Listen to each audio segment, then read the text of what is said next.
بسم اللہ الرحمن الرحیم۔ عقلمند درویش اور تکبر کرنے والا قاضی۔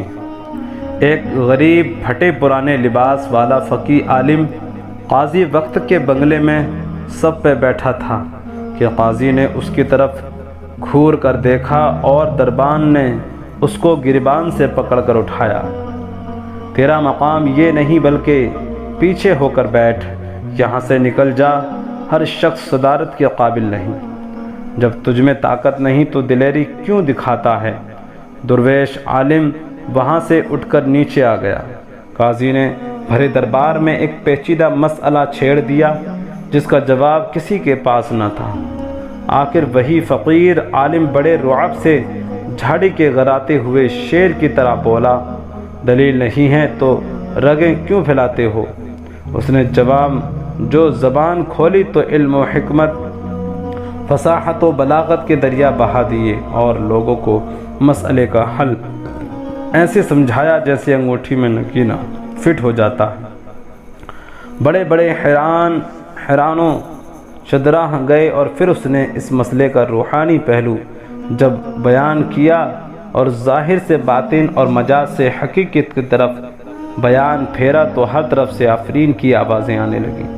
یہ بول رہا تھا اور قاضی صاحب ایسے دیکھ رہے تھے جیسے گدھا کیچڑ میں پھنسا ہوا ہے۔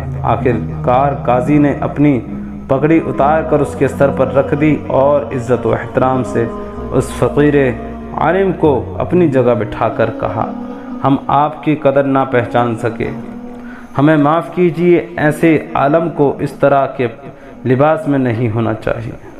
درویش عالم کی توہین کرنے پر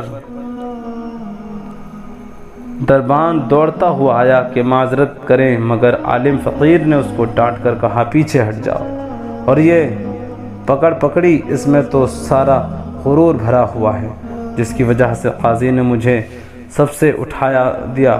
اگر میں نے اس 50 گز کی پگڑی کو سر پہ سجا لیا تو ایسا نہ ہو کہ کل خلا میں بھی قاضی کی طرح لوگوں کو دلیل سمجھنے لگیں، جیسے آج قاضی نے مجھے ذلیل جانا۔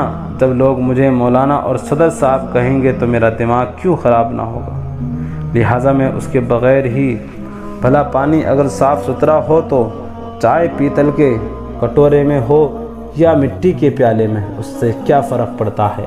عزت والا آدمی پکڑی کا محتاج نہیں اور نہ ہی بڑے سر کی وجہ سے بندہ بڑا بنتا ہے۔ کدو کتنا بڑا ہوتا ہے مگر اندر سے کھوکھلا ہوتا ہے۔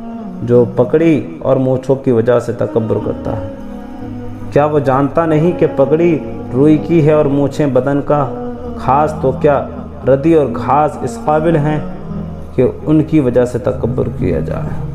علم و فضل سے خالی لوگوں کو صرف صورتاً ہی انسان سمجھنا چاہیے۔ حقیقت میں وہ خاموش مورتیاں ہیں۔ ہنر والے کو ہی اونچی جگہ سجتی ہے، نہ کہ یہ جو اونچی جگہ بیٹھ گیا وہ اونچا ہو گیا اور نیچے بیٹھ گیا نیچا۔ پڑھ سن کر نہ اگر اونچا بھی ہو جائے تو بے قیمت ہے کہ اس میں مٹھاس نہیں، اور گنا مٹھاس سے بھرا ہوا ہونے کی وجہ سے بلندی کا محتاج نہیں، کیونکہ اس سے بلند کر کے اس کی مٹھاس ہی کافی ہے۔ کچن میں پڑی ہوئی کوڑی کو قیمتی سمجھ کر کسی نے اٹھا لیا تو کوڑی نے کہا، مجھے اٹھا کر ریشمی رومال میں لپیٹنے کا کیا فائدہ، میں تو بے قیمت ہوں۔ انسان دولت کی وجہ سے بلند نہیں ہوتا، گدھے کو ریشمی لباس بھی پہنا دو تو گدھا ہی رہے گا۔ فقیر عالم نے کچھ اس اندر سے چرہاتی کہ قاضی کو جان چھڑانا مشکل ہو گیا، پکارن اٹھا، ان ھذا یوم العصر، آج کا دن تو بڑا سخت ہے۔ درویش عالم وہاں سے کھسک گیا اور اپنا تعارف بھی نہ کر آیا۔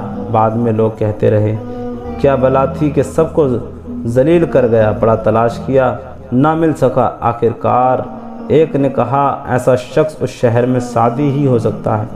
دوسروں نے کہا، ہزار آفرین ہے اس پر کہ کڑوا حق کتنا میٹھا سے کہا گیا۔ کسی کے ظاہری حالت سے اس کے باطن کا صحیح اندازہ کرنا مشکل ہے۔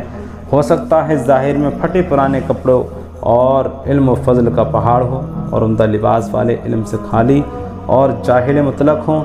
سعدی فرماتے ہیں، یہاں تک جب بندہ بولتا نہیں اس کے عیب و کمال چھپے رہتے ہیں۔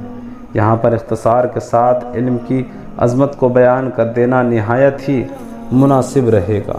شیخ سعدی رحمۃ اللہ علیہ کی حکایت پسند آئی ہے تو چینل کو سبسکرائب کریں، بیل آئیکن کو ضرور دبائیں۔